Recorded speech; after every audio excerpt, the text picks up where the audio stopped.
அடியேன் ராமானுஜதாசன். அனைவருக்கும் வணக்கம். இன்னைக்கு நம்ம ஆண்டாளோட நாச்சியார் திருமொழியில 13வது திருமொழி பார்க்கலாமா?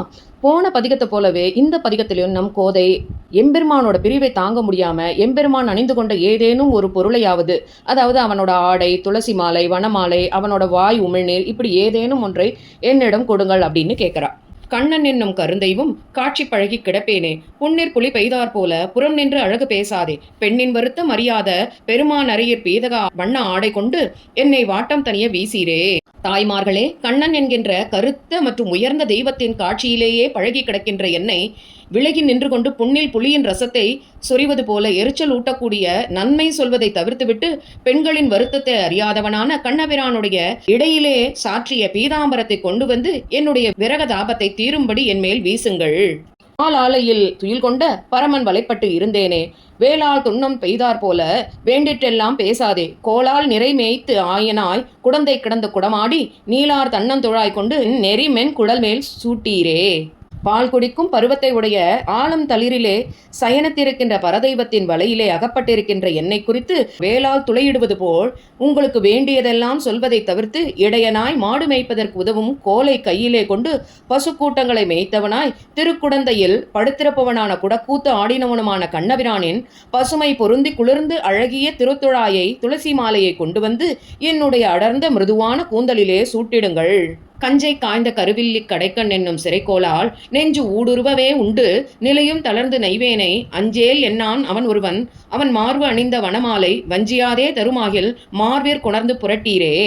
கம்சனை கொன்றவனும் பெரிய வில் போன்ற புருவங்களை உடையவனுமான கண்ணபிரானின் கடைக்கண் என்னும் சிறகையுடைய அம்பால் நெஞ்சு முழுவதும் நிலை குலைந்து வருந்துகின்ற என்னை நோக்கி பயப்படாதே என்று ஒரு வார்த்தையும் சொல்லாதவனாய் நம்மை காட்டிலும் மிகவும் உயர்ந்தவனான அந்த எம்பெருமான் தன் திருமார்பில் சூடிக்கொண்டிருக்கும் வனமாலையை ஏமாற்றாமல் கொடுப்பானாயில் அந்த மாலையை கொண்டு வந்து என்னுடைய மார்பில் புரட்டியிடுங்கள். ஆரே உலகத்து ஆற்றுவார் ஆயர்பாடி கவர்ந்து உண்ணும் காரேறு உழைக்க உழக்குண்டு தளர்ந்தும் முறிந்தும் கிடப்பேனே, ஆரா அமுதம் அணையாந்தன் அமுத வாயில் ஊறிய நீர்தான் கொடர்ந்து புலராமே பருகி இழப்பை நீக்கீரே.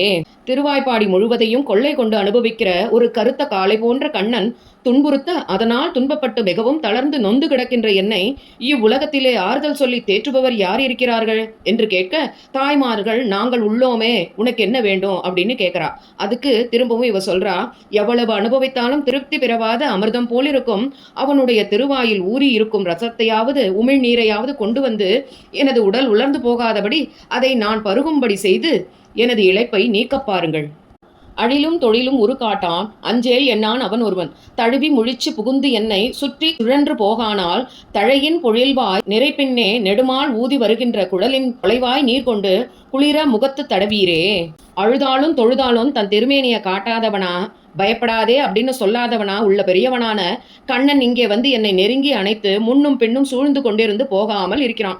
ஐயோ, மயில் பீலி குடைகளாகிற சோலையின் கீழே பசு கூட்டங்களின் பின்புறத்திலே இருந்து கொண்டு பெரும் காதலுடைய கண்ணன் ஊதிக்கொண்டு வரக்கூடிய புல்லாங்குழலின் துளையிலிருந்து வரக்கூடிய நீரை கொண்டு வந்து என்னுடைய முகத்திலே குளிர்ச்சியாக தடவி விடுங்களே. நடை ஒன்றி இல்லா உலகத்து நந்தகோபன் மகன் என்னும் கொடிய கடிய திருமாலால் குழப்பு கூறு கொளப்பட்டு புடையும் பெயரக்கில்லேன் நான். போழ்கன் மிதித்த அடிப்பாட்டில் பொடிதான் கொணர்ந்து பூசீர்கள் போகா உயிர் என் உடம்பையே. வரம்புகளெல்லாம் குலைந்து கிடக்கின்ற உலகத்திலே ஸ்ரீ நந்தகோபர் மகன் என்று பிரசித்தனாய் இரக்கமற்றவனாய் சுயநலக்காரனாய் ஸ்ரீயப்பதியாலே அபலையான நான் மிகவும் துன்பப்படுத்தப்பட்டு சிறிதும் அசைவதற்கும் சக்தியற்றவளாய் இருந்தேன். வெட்கமில்லாதவனான கண்ணன் திருவடிப்பட்டு மிதித்த இடத்தில் உண்டான ஸ்ரீ பாததூளியையாவது கொண்டு வந்து விட்டு பிரியாத உயிரை உடைய என் உடம்பிலே பூசிவிடுங்கள்.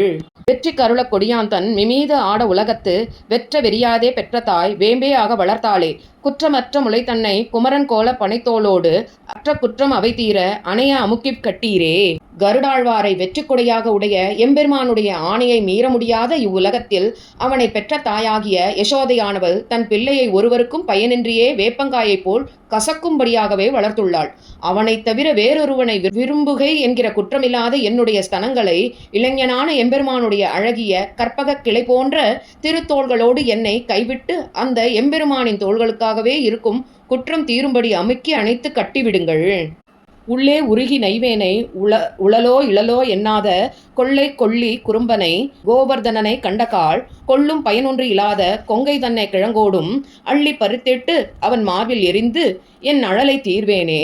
உள்ளுக்குள் உருகி நைந்திருக்கின்ற என்னை பற்றி இருக்கிறாளா போனாளா என்றும் கேளாதவனாய் என்னுடைய எல்லா உடைமைகளும் எடுத்துக்கொண்டவனாய் பொல்லாங்கு செய்பவனுமான கண்ணபிரானை நான் கண்டால் உபயோகமற்றதான என்னுடைய இந்த முளைகளை வேரோடு பறித்து பிடுங்கி அவன் மார்பில் எரிந்துவிட்டு என் துக்கத்தை போக்கிக் கொள்வேன். கொம்மை முளைகள் இடர்தீர கோவிந்தற்கு ஓர் குற்றேவல் இம்மை பிறவி செய்யாதே இனி போய் செய்யும் தவந்தான் என் செம்மை உடைய திருமார்பில் சேர்ந்தானேனும் ஒரு ஞான்று மெய்மை சொல்லி முகம் நோக்கி விடைதான் தருமேல் மிக நன்றே.